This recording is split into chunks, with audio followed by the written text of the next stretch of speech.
அனு ரூமில் நூலெல்லாம் தேடிட்டு இருக்காங்க. எங்கே போயிருக்கோம் அப்படின்னு சொல்லிட்டு அங்கே அந்த ஆகாஷ் வராரு. என்ன அனு என்ன பண்ணிட்டு இருக்க, நீ என்ன அபி ரூமில் பண்ணுற அப்படின்னு ஆகாஷ் கேட்குறாரு. இல்லைங்க, நூல் வேணும், என்னோடய ரூமில் இல்லை, அதனால தான் நான் அபியோட ரூமில் தேடுறேன் அப்படின்னு சொல்கிறாங்க. சரி நீ உட்காரு, நான் தேடுறேன் அப்படின்னு சொல்லிட்டு போயிட்டு ஆளாக ஓப்பன் பண்ணி தேடுறாரு. தேடும் போது ஒன்று எடுக்கிறாரு. என்னது இது அப்படின்னு சொல்லிட்டு அனு வந்து கிட்ட கேட்குறாங்க. இது வந்து வாய்ஸ் ரெக்கார்ட் பண்ணுறது அப்படின்னு சொல்கிறாரு. ஐயோ என்னது இது, இது யார் இங்கே வச்சிருப்பா அப்படின்னு அனு சொல்கிறாங்க. எனக்கு ஒன்றுமே தெரியலையே, யார் அப்படிலாம் பண்ணுவா? அப்போ அபி ராகவ் 2 பேரும் பேசுகிறத யாரோ இங்கே வாய்ஸு அதை ரெக்கார்ட் பண்ணி யாரோ கேட்டுட்ருக்காங்க அப்படின்னு சொல்லிட்டு அப்படியே பார்க்குறாரு. கோவமாக வருது அணுக்கு. அப்போ இந்த மாதிரி யார் பண்ணியிருப்பா?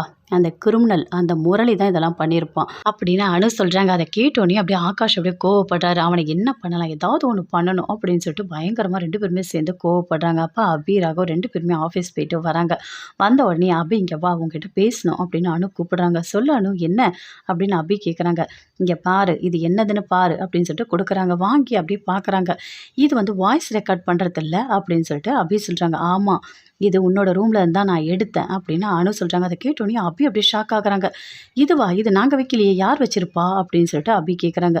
அந்த கிரிமினல் இருக்கானே, அந்த முரளி தான் இதை வந்துட்டு உன்னோட ரூமில் வச்சுருக்கான். நீங்கள் 2 பேரும் பேசுகிறத அவன் ஒட்டு கேட்டுட்டு இருக்கான் அப்படின்னு சொல்லிட்டு அனு சொல்கிறாங்க. அதை கேட்டோன்னே அபி அப்படியே ஷாக் ஆகுறாங்க. நான் திருந்தவே மாட்டானா, அவனுக்கு இருக்குது, அவனை என்ன பண்ணுறேன்னு பாரு அப்படின்னு சொல்லிட்டு அபி அப்படியே கோவப்படுறாங்க. இங்கே பாரு அபி, நீ கோவப்படாத, புரியுதா? அவன் இதெல்லாம் பண்ணியிருக்கான்ற விஷயம் நமக்கு தெரியுது, கொஞ்சம் பொறுமையாக இரு, அதுக்கப்புறம் நம்ம என்ன பண்ணலாம்னு யோசிச்சு பண்ணலாம் அப்படின்னு அனு சொல்கிறாங்க. அபிக்கு அப்படியே கோவமாக வருது பயங்கரமாக.